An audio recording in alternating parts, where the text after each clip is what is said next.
యేసు ప్రభువుని ఎందుకు పూజించాలి? యేసు ప్రభువుని ఎందుకు ఆరాధించాలి? యేసు ప్రభువుని ఎందుకు కొనియాడాలి? యేసు ప్రభువుని ఎందుకు కీర్తించాలి? యేసు ప్రభువుకి ఎందుకు మొక్కాలి అని తండ్రియే దేవుడు కదా, తండ్రి పంపితేనే కదా యేసు ప్రభు వచ్చాడు.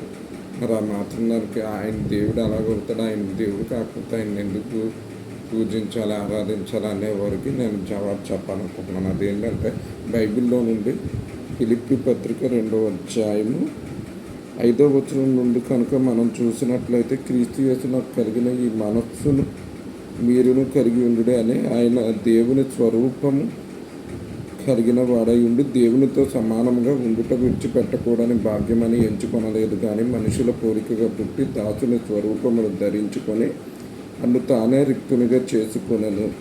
మరియు ఆయన ఆకారమందు మనుష్యుడిగా కనబడి మరణము పొందినంతగా, అనగా శిలువ మరణము పొందినంతగా విధేయత చూపిన వాడే తన్ను తాను తగ్గించుకొనెను అని చెప్పి 9వ వచనంలో, అందుచేతను పరలోకమందున్న వారిలో కానీ, భూమి మీద ఉన్న వారిలో కానీ, భూమి క్రింద ఉన్న వారిలో కానీ ప్రతి వాని మోకాలను యేసు నామమున వంగునట్లును, ప్రతి వాని నాలుకయు తండ్రి అయిన దేవుని మహిమార్థమై, ఇక్కడ చూడండి, తండ్రి అయిన దేవుని మహిమార్థమై యేసు క్రీస్తు ప్రభువని ఒప్పుకొనున్నట్లును, దేవుడు ఆయనను అధికముగా హెచ్చించి ప్రతి నామమునకు పైనామమును ఆయనకు అనుగ్రహించను అని చెప్పి ఇక్కడ ఇలా ఉన్నది.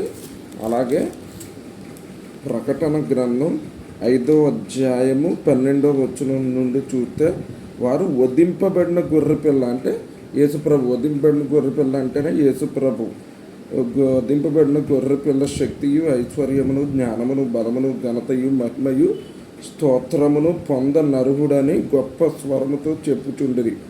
అంతటా పరలోకమందును భూమి అందును భూలోకమందును భూమి క్రిందను సముద్రములోను ఉన్న ప్రతి సృష్టము, అనగా వాటిలోనున్న సర్వమును సింహాసనాసీనుడై ఉన్న వానికి, అంటే తండ్రికిని గొర్రె పిల్లకును, అంటే యేసుప్రభువుకును స్తోత్రమును ఘనతయు మహిమయు ప్రభావమును యుగయుగములు కలుగును గాక అని చెప్పుట వింటిని.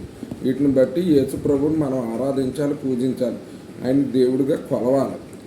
మాత్రాన యేసయ్యను మాత్రమే కొలిస్తే సరిపోద్ది అనుకుంటే కాదు, తండ్రిని కూడా కొలవాలని ఇక్కడ చూసాం. కాబట్టి ఉట్టి తండ్రియే కాదు, కుమారుడు కూడా పూజకు అర్హుడు అనే విషయాన్ని గమనించుకొని ఆయన్ని సేవించాలని చెప్పి దేవుడిగా ఒప్పుకోవాలని ఆయన యేసు నామమున తెలియజేస్తున్నాను.